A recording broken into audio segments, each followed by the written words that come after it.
Hi, this is Dr. Jaime Daniel. Welcome to my podcast. Today I want to talk to you about fever in infants and toddlers.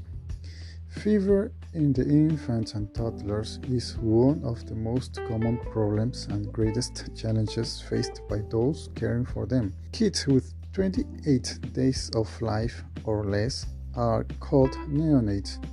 Neonates with fever may have few clues on history and physical examination to guide therapy.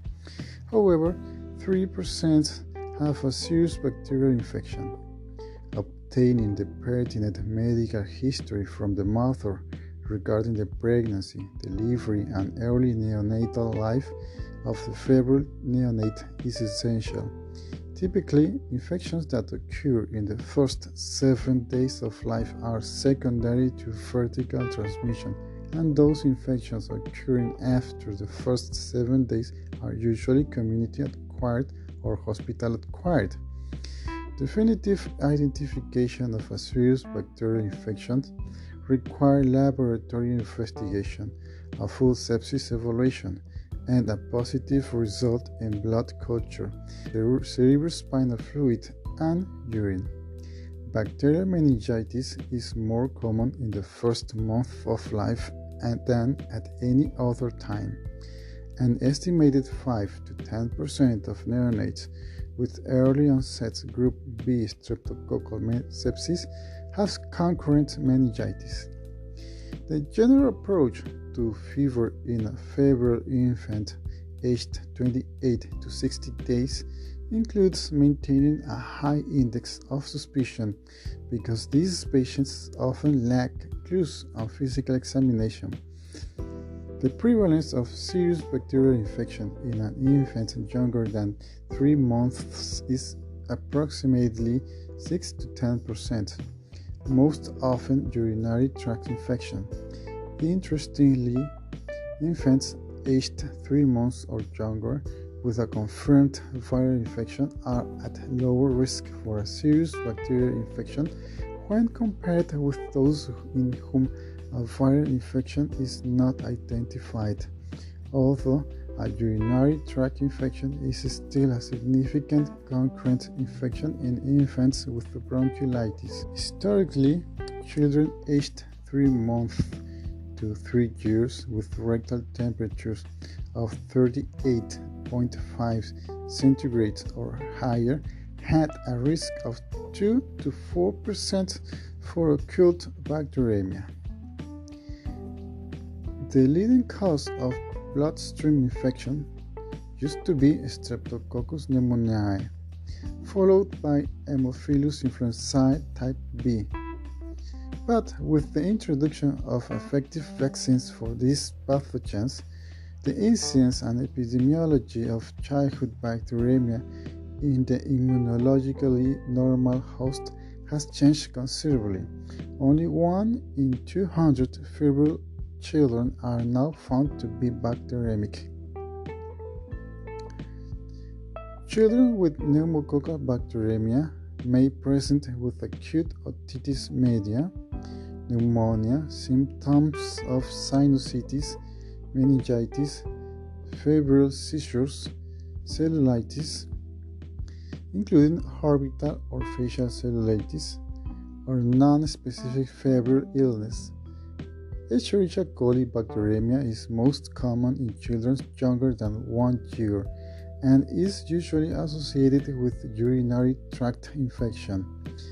Staphylococcus aureus accounts for the 15% of bloodstream infections and may be associated with skin, soft tissues, or musculoskeletal infections.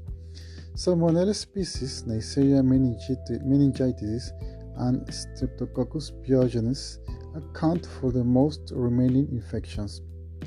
As with most patients, the approach to febrile child aged 3 months to 3 years consists of a targeted medical history, a complete physical examination, and the judicious use of the laboratory tests. The clinical management of infants and toddlers with fever is based on their age groups.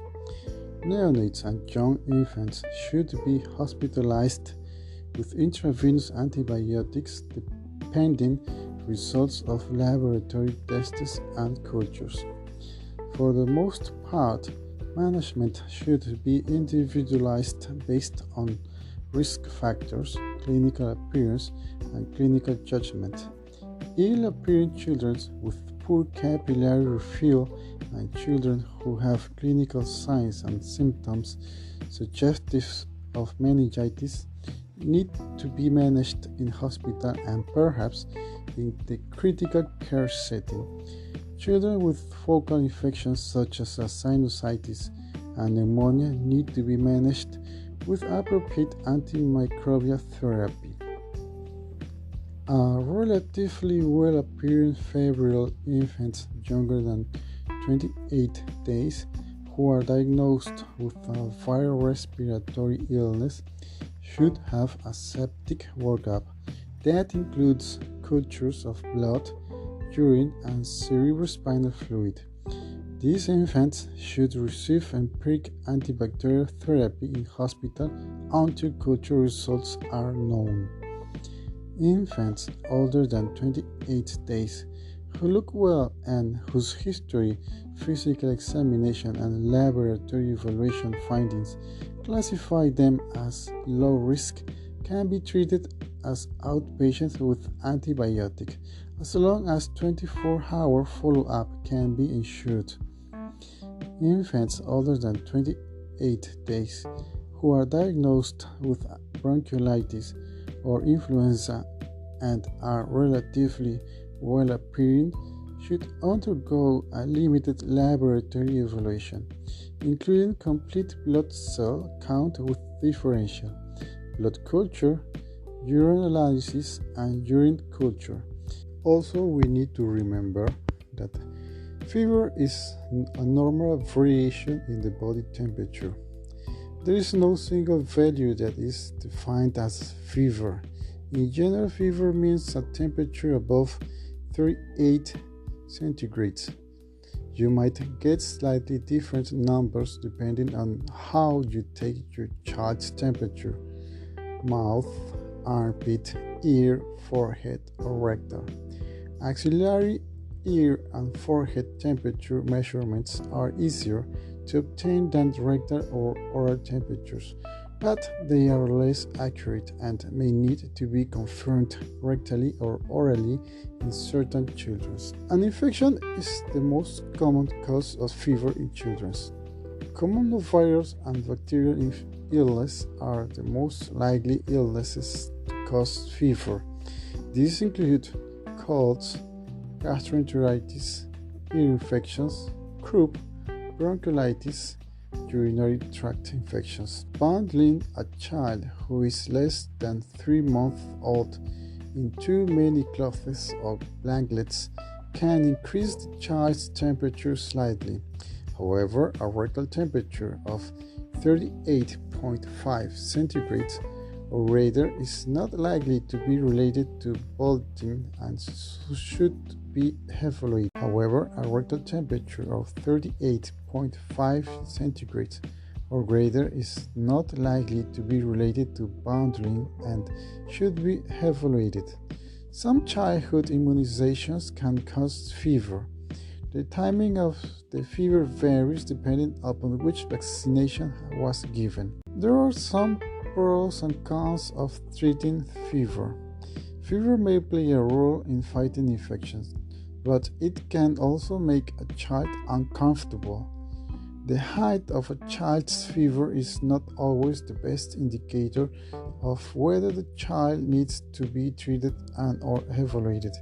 Instead, it is important to note how a child behaves and appears. Fever is usually accompanied by other symptoms. Some of these symptoms require evaluation by a healthcare provider, even if there is no fever. In most cases, a child with a fever can be observed and treated at home. However, it is important for caregivers to know when a child with a fever needs to be evaluated by a healthcare provider. When fever should be treated and when it is reasonable to observe the child without treating the fever. When infants who are less than 3 months of age who have a rectal temperature of 38 centigrades or greater, regardless of how the infant appears, even the well-appearing young infants should be evaluated. These patients should not receive fever medication until they have consulted with their healthcare provider.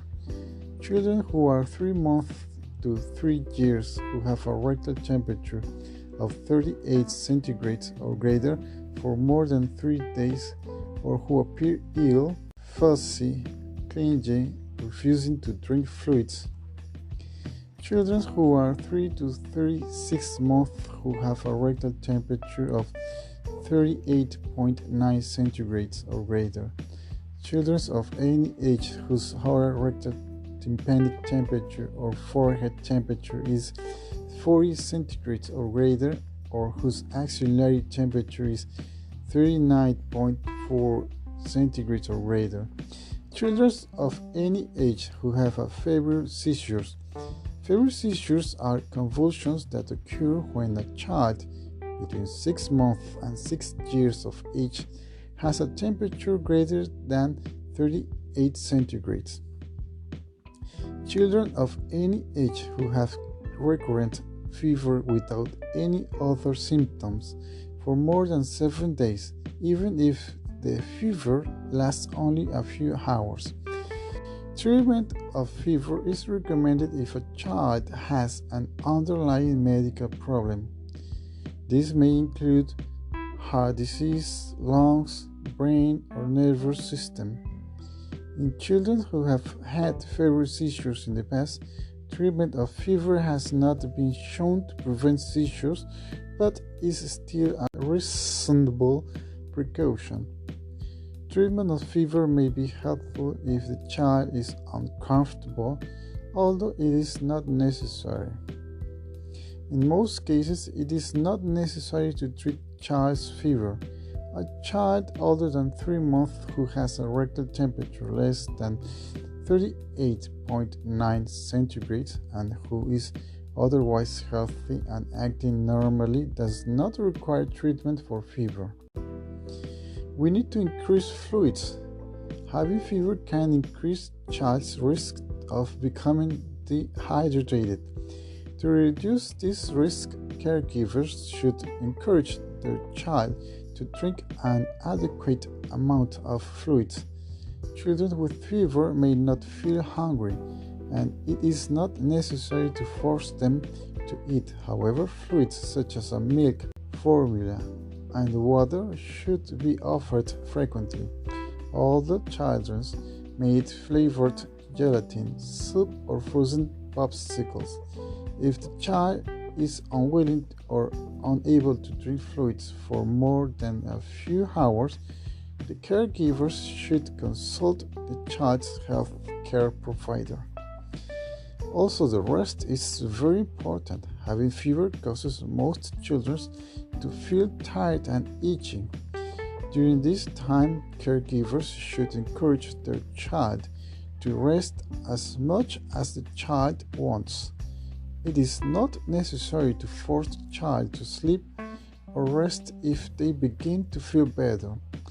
Children may return to school or other activities when the temperature has been normal for 24 hours. Sponging is not as effective as medication for fever and generally is not recommended. Alcohol should not be used for sponging because of the risk of toxicity if it is absorbed through the skin. Well, it was everything for today. I hope it likes you, and we will see us in the next episode. Thank you.